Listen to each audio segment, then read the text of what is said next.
Hey first graders, I hope you're having a wonderful Wednesday today and you're ready to get started with some math.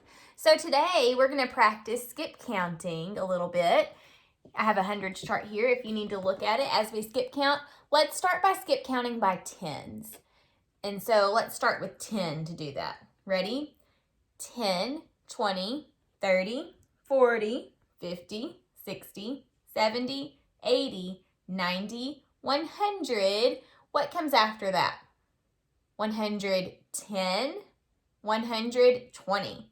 See, as you go on past 100, all that happens is that you start back over with 10, 20, 30, 40, 50, except you add a 100 in front of it. So instead of saying 10, you say 110 and then 120. So it just keeps on going.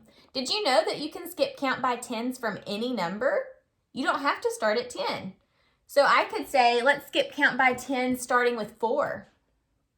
So to do that, we would just say 4, 14, 24, 34, 44, 54, 64, 74, 84, 94, 104, 114, 124. So see, it just keeps on going. We can skip count by tens from any number because all that we're doing is just adding 10. As we move down the 100 chart, every time you move down one, that's 10 more.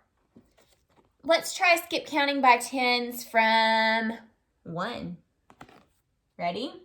1, 11, 21, 31, 41, 51, 61, 71, 81, 91. Do you know what comes next? 101. Then 111, then 121, 131, 141, 151. See, that's skip counting by tens, starting at any number. Normally when we skip count by tens, a lot of the times we just start at 10, 20, 30, and go all the way down to 100. But it can be done starting at any number, and that's really important to know. Okay, now let's practice skip counting by fives. Ready? 5, 10, 15, 20, 25, 30, 35, 40, 45, 50, 55, 60, 65, 70, 75, 80, 85, 90, 95, 100. What comes after that? Let's try to go to 120. 105, 110, 115, 120. Good job. All right, and finally, we're going to practice skip counting by twos. Ready? 2, 4, 6, 8, 10, 12, 14, 16, 18, 20, 22, 24, 26, 28, 30, 32, 34, 36, 38, 40, 42, 44, 46, 48, 50, 52, 54, 56, 58, 60, 62, 64, 66, 68, 70, 72, 74, 76, 78, 80, 82, 84, 86, 88, 90, 92, 94, 96, 98, 100. And let's go to 120. Ready? 102, 104, 106, 108, 110, 112, 114, 116, 118, 120. Whew. If you have trouble after you get to 100 going past 100 by twos, just keep practicing because that can be a little tricky at first especially, but practice makes you better. So keep on practicing skip counting. All right, let's take a look at our word problem of the day now. All right, here it is. And let me try to get everything straightened out for us. There we go. All right, read with me, please. Here we go. Brian had 12 pennies. He got some more pennies at the store. Now he has 15 pennies. How many pennies did Brian get at the store? Okay, I'm going to read this one more time, and I want you to think very hard about the question. What question are we being asked? And then we're going to find it. So listen carefully for the question. Brian had 12 pennies. He got some more pennies at the store. Now he has 15 pennies. How many pennies did Brian get at the store? What was the question that we were asked? How many pennies did Brian get at the store? See, it ends with a question mark. So it is a question. Okay, now let's go back through and listen very carefully to each sentence and listen for what is talking about pennies, okay? Because we're being asked about pennies. So anything that says something about pennies probably is going to be important at first, at least. Brian had 12 pennies. What's important in that sentence? 12. It tells us how many pennies he started with. He got some more pennies at the store. What's important in that one? Well, there's no number, is there? But it does say he got some more. We don't know how many. Some. I think that's a question mark because we don't know how many that is. But we know he got more. That may help us to know whether to add or subtract in a little bit. Here's the next sentence. Now he has 15 pennies. What's important there? 15. It tells us how many he had after he went to the store. We want to know how many he got at the store. So let's keep that in mind as we make our plan. So we're going to decide whether we should add or subtract. And I'm going to draw a part whole mat to kind of help us see what's going on in this problem.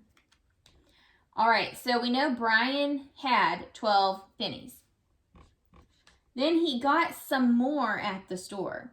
If he's getting more pennies, so he's got his 12 and he goes to the store and he gets some more, is he adding there or subtracting?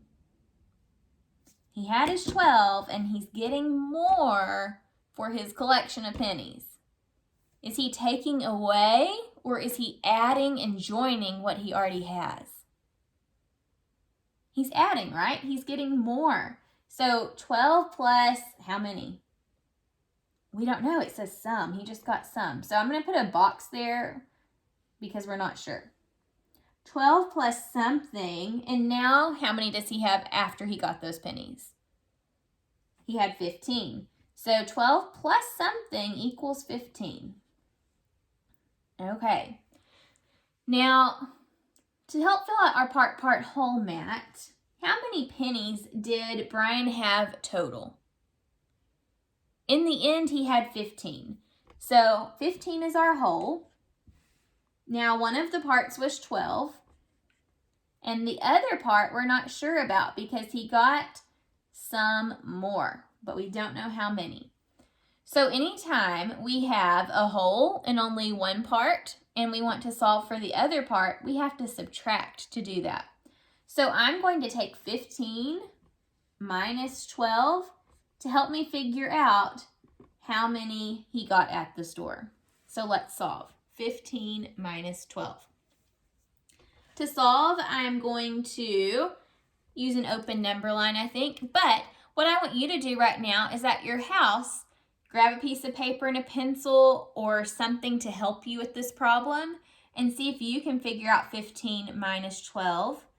And then press play again when you have your answer and we'll check it. So press pause and solve this problem. Okay, I'm going to solve it the first time with an open number line. So I start at 15, I'm taking away 12. I put 15 on the right side of the number line because it is a subtraction problem, and when we subtract, we get smaller and go backwards. And all of the numbers on the number line to the left are smaller. So we'll start here to subtract. Now I'm taking away 12. 12 has a tens place and a ones place. How many tens are in 12?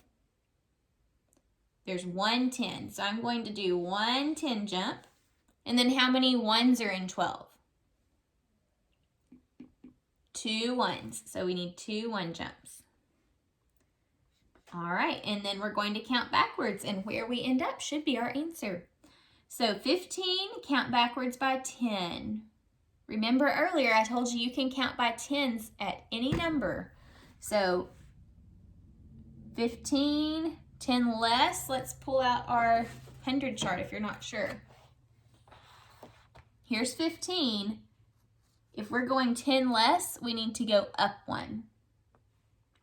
So 5 is 10 less. So we're going to go 15, 5, and now we have 1 jump. So count backwards by 1s. 4, 3. It looks like 15 minus 12 equals 3. But before I'm done, I want to check it a different way. This time, I'm going to draw a base 10 block model. So 10, 11, 12, 13, 14, 15. And now I need to take away 12. 12 has 1 10 and 2 1s. How many are left? 3. 1, 2, 3. So both times I worked this problem, I got 3 as the answer. So 15 minus 12 is 3. 12 plus 3 equals 15. And now I can answer the problem too. How many pennies did Brian get at the store? He must have gotten 3 pennies. Okay, we're going to move on to our lesson for the day. We are going to be working or continuing to work on looking at graphs and answering questions about them. So I have another graph for us today. Here it is. Let's take a look at this graph. What's the title of this graph? I'm trying to hold it where you guys can see it too. The title of this graph is Books I Read. Now over here, the scale has a label too. It says number of books. So the numbers represent the number of books that were read. And on the bottom, we have days. So the days that were read, or that I read books on, were Monday, Tuesday, Wednesday, Thursday, Friday, Saturday, and Sunday. Now this graph is not complete because I'm going to ask you a question about that in a little bit. But right now, take a second just to look at the graph, and then I'm going to ask you a few questions. Okay, so looking at the graph here, how many books did I read on Wednesday? So press pause and see if you can answer this question. How many books did I read on Wednesday?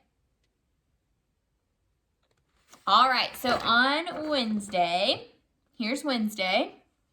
So I read, I'm going to go to the top and slide my finger over. I read 6 books on Wednesday. You may have also counted the boxes. That works now, for now, but sometimes bar graphs are on paper that doesn't have a grid like this, so you're not able to count the little bars. Eventually, you'll have to learn to slide your finger up and look over like I just did a second ago. All right, so there were 6 books on Wednesday. How many books did I read on the day that I read the most books? How many books were read when I read the most books? So that's kind of a 2-step problem. First of all, you have to figure out which day did I read the most books on?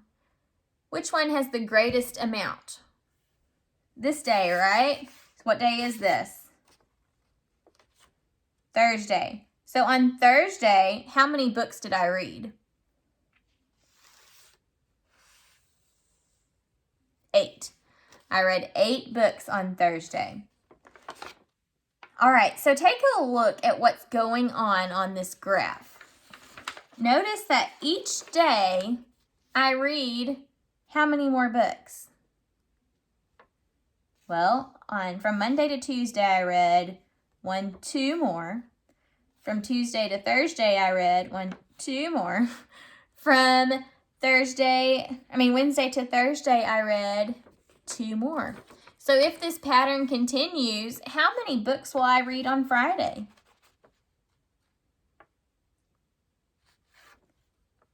Let's see. So Thursday, I read 8. On Friday, if I read 2 more, I will have read 10. What if the pattern keeps on going? How many books will I read on Saturday if I keep following this pattern? You may want to press pause to figure that one out. How many books will I read on Saturday? So we said Friday, I will have read 10 books. On Saturday, I will have read 2 more than that. So 11, it's going to go off of the chart here. 12, I will have read 12 on Saturday. Okay, new question. And you may want to press pause after you hear this one. How many total books did I read on Monday, Tuesday, and Thursday? And let me start over, sorry. How many total books did I read on Monday, Tuesday, Wednesday, and Thursday? In all. So in all, how many books did I read on Monday, Tuesday, Wednesday, and Thursday? Press pause and see if you can solve that. All right, so on Monday, Tuesday, Wednesday, and Thursday, that's all of these days put together. So I need to add up the totals for each day to figure out how many I read in all on Monday, Tuesday, Wednesday, and Thursday. So how many books did I read on Monday? On Monday, I read 2. How many on Tuesday? On Tuesday, I read 4. How many on Wednesday? Wednesday was 6. And then Thursday? Thursday, I read 8. Okay, so let's solve this problem. We have 2 plus 4 plus 6 plus 8. All right, I happen to see an easy, fast way to solve this. I see making 10 facts right in the middle. What is 4 plus 6? 4 plus 6 makes 10. And then, look, 2 and 8. What does 2 and 8 equal? 10 again. So all we need to do is add 10 plus 10, a double. What is 10 plus 10? 10 plus 10 equals 20. So how many books did I read in all on Monday, Tuesday, Wednesday, and Thursday? 20 books. Okay, one more question for you today, and then we will be done. How many more books did I read on Thursday than on Monday? How many more books did I read on Thursday than on Monday? Press pause and try to solve this on your own. Okay, so how many more? Those words tell me we are comparing. And when we compare, we have to subtract. So to compare Thursday and Monday, first I'm going to look and see which one was the largest. Thursday, I read the most books compared to Monday. So on Thursday, I read 8. How many did I read on Monday? 2. So we need to do 8 minus 2, and that should tell us how many more I read on Thursday than on Monday. So what is 8 take away 2? 8, 7, 6. So 8 take away 2 equals 6. That's how many more I read on Thursday than on Monday. Now look, if we compare on Monday and Thursday, there's a partner here. There's a partner here, but we run out of partners. So anything after that is how many more there were. 1, 2, 3, 4, 5, 6. So see, no matter how I work that problem, I still get 6 as the difference. Okay, tomorrow we'll work a little bit more on looking at graphs. I will see you then. Bye.